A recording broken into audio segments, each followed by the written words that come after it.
मनुष्य सदियों से एक भ्रम में जीता आया है। वह मानता है कि जितनी अधिक मेहनत करेगा उतना अधिक धन आएगा। यह भ्रम इतना गहरा है कि इसे प्रश्न करने का साहस भी बहुत कम लोग करते हैं। इतिहास गवाह है, सबसे अधिक पसीना बहाने वाले लोग सबसे अमीर नहीं होते। खेत में दिन रात झुककर काम करने वाला किसान महल में रहने वाले राजा से अधिक श्रम करता है, फिर भी धन राजा के पास होता है। यहां पहली सच्चाई प्रकट होती है। मेहनत और धन का संबंध सीधा नहीं है। यदि केवल मेहनत से धन आता तो दुनिया का हर मजदूर सम्राट होता, हर कुली के पास खजाना होता और हर सैनिक स्वर्ण में डूबा होता। पर वास्तविकता ठीक इसके विपरीत है। धन उस व्यक्ति के पास जाता है जो मेहनत नहीं व्यवस्था को समझता है, जो हाथों से नहीं मस्तिष्क से श्रम कराता है। मेहनत शक्ति है, पर शक्ति बिना दिशा के विनाशक होती है। मेहनत करने वाला व्यक्ति अक्सर अपने श्रम में इतना डूब जाता है कि वह ये देख ही नहीं पाता कि उसका श्रम किसके लिए फल दे रहा है। धन वहां पैदा होता है जहां मूल्य पैदा किया जाता है, और मूल्य केवल श्रम से नहीं समझ से जन्म लेता है।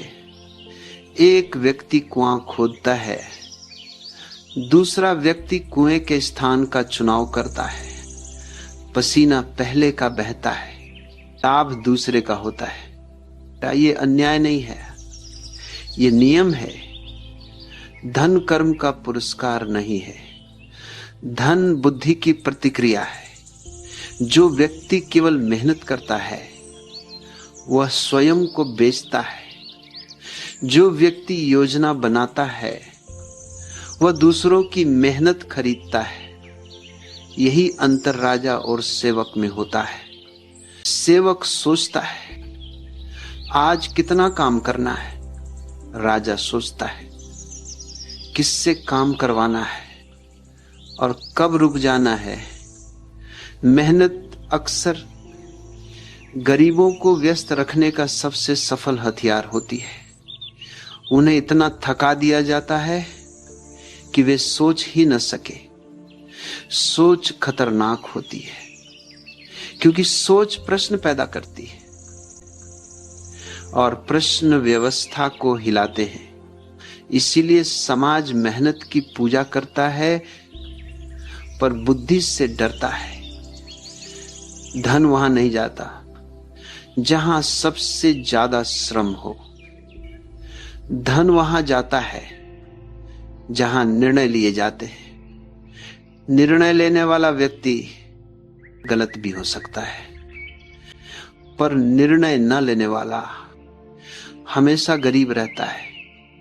जो केवल मेहनत करता है वह समय बेचता है और समय की कीमत सीमित होती है।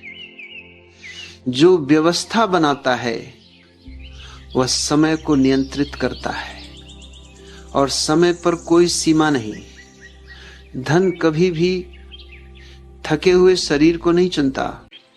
धन हमेशा तेज दिमाग को चुनता है। ये दिमाग भावुक नहीं होता। ये दया से नहीं गणना से चलता है। यही कारण है कि सबसे अधिक मेहनती लोग अक्सर सबसे अधिक भावुक होते हैं। वे कहते हैं मैंने पूरी जिंदगी खपा दी, पर जीवन खपाने से राज्य नहीं बनते। राज्य बनते हैं सही चालों से। धन उस व्यक्ति को मिलता है जो जानता है कब काम करना है और कब पीछे हटना है। जो जानता है किस युद्ध को लड़ना है और किससे दूर रहना है। हर लड़ाई जीतनी जरूरी नहीं, पर हर लड़ाई में उतरना निश्चित गरीबी है। मेहनत करने वाला अक्सर गर्व करता है कि वह कितना ईमानदार है, पर क्या ईमानदारी के साथ बुद्धि भी है? यदि कोई व्यक्ति खुले मैदान में खड़ा होकर सत्य चिल्लाता है और शत्रु तीर चला देता है, तो मृत्यु सत्य की नहीं, मूर्खता की होती है। धन चतुर लोगों के पास जाता है, अच्छे लोगों के पास नहीं। ये वाक्य कड़वा है पर सत्य है। अच्छाई भावना है, धन गणित है। जो गणित नहीं जानता वह भावना के सहारे जीवन नहीं चला सकता।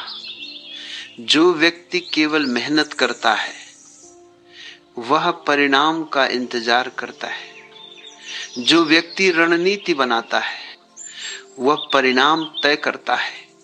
यही कारण है कि इतिहास में राजा कम थे, सेवक अधिक। गरीबी मेहनत की कमी नहीं है, गरीबी समझ की कमी है। और धन कभी पसीने को नहीं देखता, धन निर्णय को देखता है। जो व्यक्ति जीवन भर केवल मेहनत करता है वह दूसरों के सपनों को पूरा करता है। जो व्यक्ति सोचता है, चुनता है और चाल चलता है वो इतिहास रचता है। धन उसका अनुसरण करता है जो मार्ग बनाता है। एक बार मैं एक गांव में न कि उसका आदमी मेरे पास आया जो केवल चलता रहता है। से कहा, भारत बड़ी पुण्य भूमि है, सारे अवतार यहीं हुए, सारे तीर्थंकर यहीं हुए, सारे बुद्ध यहीं हुए। मैंने उससे कहा, जरा रुक जा, फिर से सोच, क्या यह सचमुच पुण्य भूमि है या यह भूमि इतनी पापी है कि हर बार भगवान को खुद आना पड़ा? सोचो, इतने अवतार, इतने बुद्ध, इतने तीर्थंकर यहीं जन्मे, फिर भी आदमी वही का वही रह गया।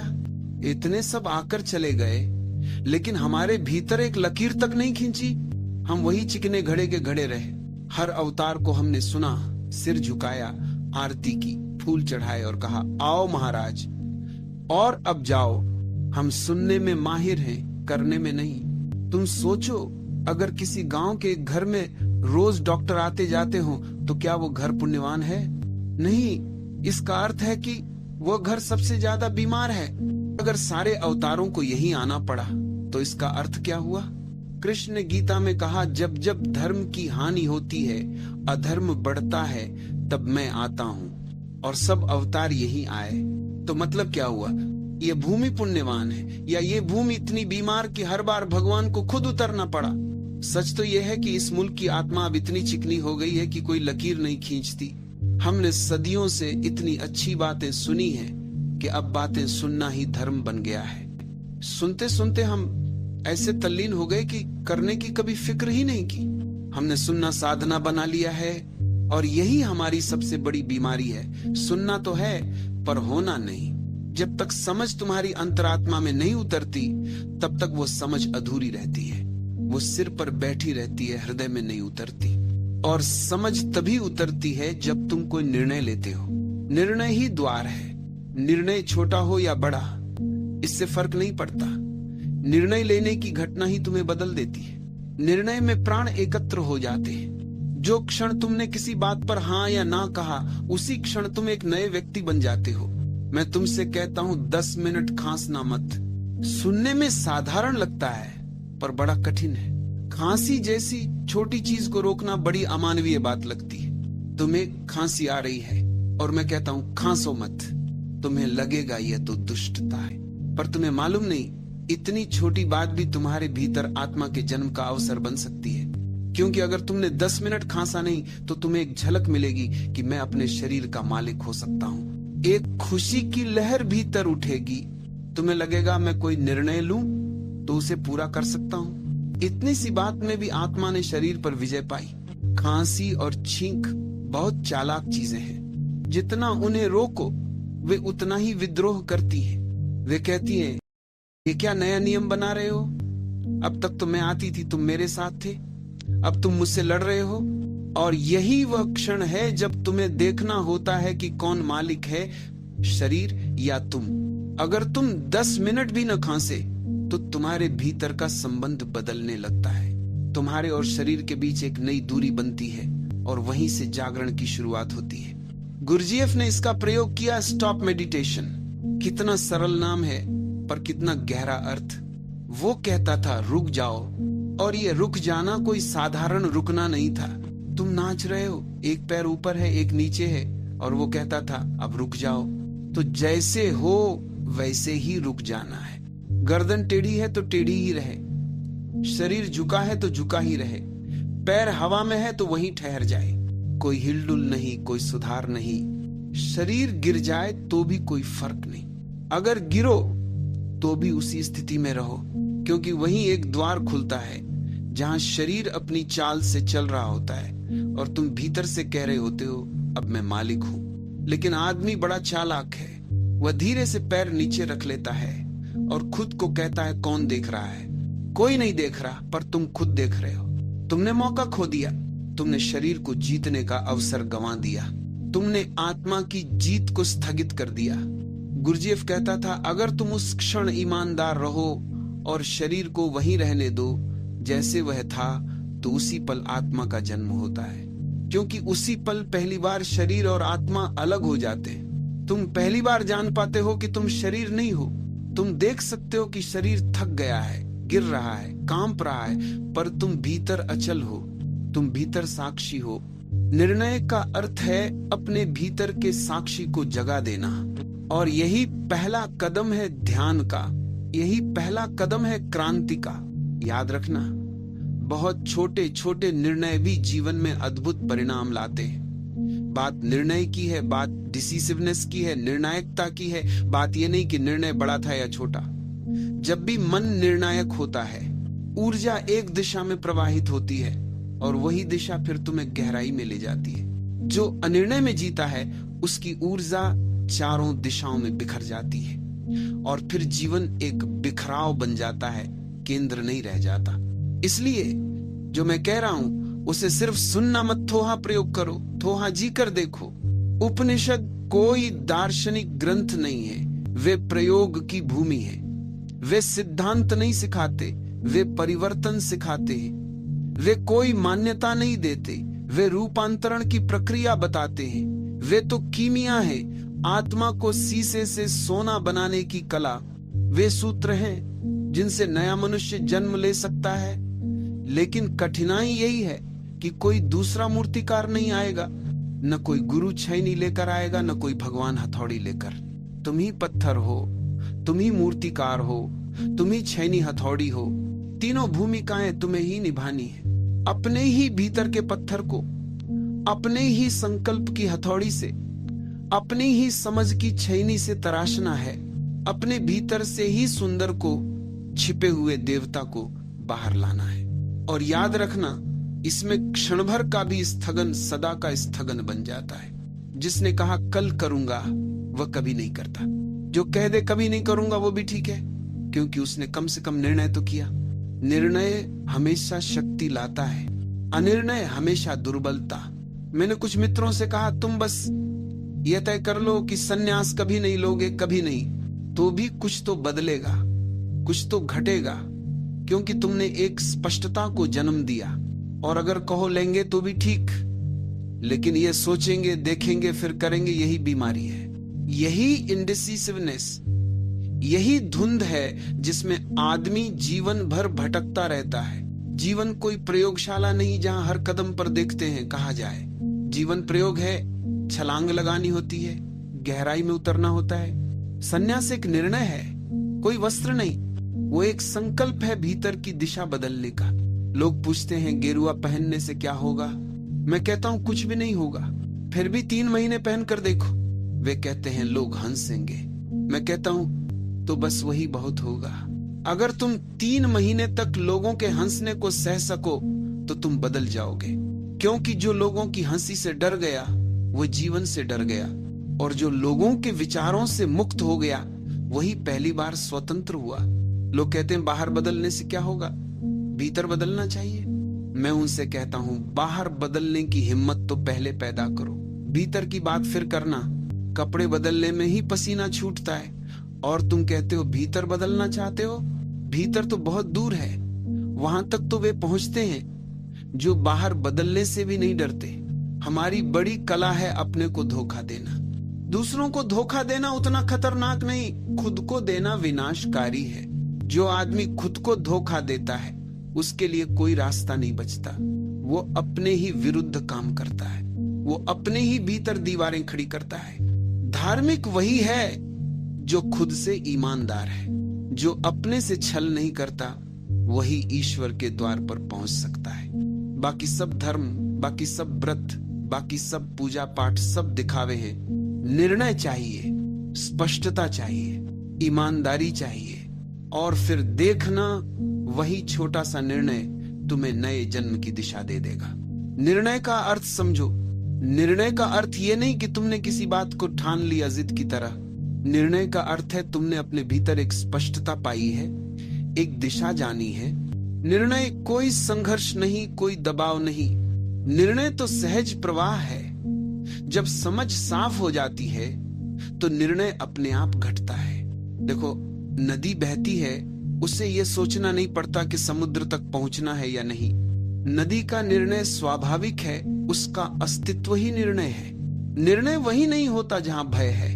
भय निर्णय को रोक देता है। जहां भय है वहां मन कहता है थोड़ा सोच लेते हैं, थोड़ा रुक जाते हैं, जरा परिस्थितियां देख ले। और जो जीवन को परिस्थितियों से जोड़कर देखता है वह कभी अपने भीतर की जड़ से नहीं जुड़ता। तुम्हें परिस्थितियों से नहीं, अपने अस्तित्व से निर्णय लेना है। निर्णय तब होता है जब भीतर की आवाज को सुनने की कला आ जाए। वो आवाज बहुत धीमी है, बहुत मौन है। वह भीड़ की आवाज नहीं है, वो मन की बहस नहीं है। वो भीतर की गहराई से उठती है, जैसे किसी अंधेरी गुफा में एक दीपक धीरे धीरे जलता हो, बिना शब्द, बिना ध्वनि। वही निर्णय का जन्म स्थान है। वही सन्यास का अर्थ है। सन्यास कोई पलायन नहीं, सन्यास कोई वस्त्र नहीं। सन्यास ये जान लेना है कि अब मैं अपने भीतर की आवाज के अनुसार जीऊंगा, न कि समाज के आदेशों के अनुसार। और ये निर्णय इतना मौलिक होता है कि पुराना मन इसे सह नहीं पाता। पुराना मन तुरंत तर्क लाएगा। समय नहीं है, लोग क्या कहेंगे, अभी परिस्थिति ठीक नहीं है, पहले थोड़ा समझ लूं फिर करूंगा। और यही सब बहाने तुम्हें वहीं बांधे रखते हैं जहां तुम सदियों से फंसे हो। निर्णय का अर्थ है अब बहाने समाप्त, अब केवल सजगता। जब कोई व्यक्ति सच में निर्णय करता है उसी क्षण उसका पुराना मन मर जाता है। निर्णय मृत्यु है, पुरानी आदतों, पुरानी प्रवृत्तियों की मृत्यु, और उसी मृत्यु से नया जीवन जन्म लेता है। इसीलिए जो निर्णय से डरता है वो जीवन से डरता है। अगर कोई तुम्हें गाली दे, तुम एक झटके में आग पकड़ लेते हो, और अगर कोई तुम्हें समझाने की कोशिश करे तुम उसमें डूबते नहीं हो। बुरा कुछ करना है तुरंत कर देते हो, अच्छा कुछ करना है सोचते ही रह जाते हो। ये मन की बड़ी चालाकी है। जो करना हो उसे तुरंत कर डालो, तभी वो होता है। क्रोधित होना हो या ध्यान करना हो, फर्क क्या पड़ता है? बुरा करने में झटपट हो जाते हो, अच्छा करने में देर लगाते हो। रुको तो अवसर निकल जाता है। वही कारण है कि जब गाली लगती है तो तुरंत उबल पड़ना जरूरी समझते हो, क्योंकि रुकोगे तो शायद कभी न कर पाओगे। सोचो तो सही, अगर तुम कहो चलो 24 घंटे बाद जवाब दूंगा तो गाली का असर खुद ही खत्म हो जाएगा। 24 घंटे लंबा वक्त है, पर 24 क्षण भी अगर तुम भीतर बैठकर शांत हो जाओ तो क्रोध का विचार ही मर जाएगा। हंसी आ जाएगी, या उस आदमी की मूर्खता दिख जाएगी, या पता चल जाएगा कि वो सही भी कह रहा था, पर तुम समय नहीं खोना चाहते। जैसे ही चोट लगे आग फूट पड़ती है, पीछे जाकर पछतावा कर लेंगे, यही सोचते हो। और इसलिए तुम सभी क्रोधियों को पछताने के सिवा कुछ नहीं मिलता। पछतावा क्रोध के बाद आता है, तभी क्रोध हमेशा तुम्हें बांध कर रखेगा। पर अगर पछतावा पहले आ जाए क्रोध से पहले, तो क्रोध कभी जन्म ही नहीं लेगा। पर प्रश्न ये है, बीच की जगह कहाँ है? गाली इधर, आग उधर, उस बीच थोड़ा भी स्थान कैसे बनाए कि मैं सोच लूं, विचार कर लूं? वो जगह नहीं मिलती, क्योंकि क्रोध तुरंत फूट पड़ता है और ध्यान के लिए भी वही कठिनाई आती है। अच्छे काम में हम समय लेते हैं, इंतजार करते हैं, बीच का जो समय है वही सब बर्बाद कर देता है। गरम लोहे पर चोट मारनी है। अगर तुम सोचते रहो कि मारूं या न मारूं, लोहे की गर्मी भी चली जाएगी और चोट का अर्थ ही मिट जाएगा। मेरे पास आज एक मित्र आए, कह रहे थे संन्यास लेना है पर पहले और सोचना है। मैंने उनसे पूछा, तुमने जीवन में और किन किन चीजों पर इतना सोचा है कि वे हो भी गई हो? क्या तुमने बुद्धि को बाद में बढ़ते देखा है? अक्सर लोग अनुभव को बुद्धि समझ लेते हैं, पर अनुभव भंडार है, बुद्धि उसका उपयोग है। बच्चे के पास संग्रह कम होगा पर बुद्धि ज्यादा हो सकती है। तुम सोचते हो कि और थोड़ा सोचोगे तो बुद्धि बढ़ जाएगी, और क्या सच में बढ़ेगी? शायद बस वातावरण का असर है। किसी ऊंची चोटी पर खड़े होकर उठा हुआ भाव है, बस उतना ही। नीचे उतरते उतरते वो सब गायब हो जाता है। माउंट आबू से नीचे उतरते उतरते वही विचार भी उतर जाएगा। तुम्हारा मन अक्सर बहाना ढूंढ लेता है, थोड़ा वक्त चाहिए। क्यों? ताकि प्रभाव कम हो जाए, और वही 1% जो तुम्हें रोक रहा है वो बड़ा काम कर देता है। जब 99% तैयार है और 1% नहीं, तो तुम सोचते हो कि 99% जीत जाएगा, पर हकीकत ये है कि तुम उस 1% के साथ निर्णय ले रहे हो। निर्णय ही तो लेना है ना, लेना भी एक प्रकार का निर्णय है। जगत तुम्हें चुनाव देता है, क्या चुनना है, पर यह स्वतंत्रता नहीं है कि तुम निर्णय ही न लो।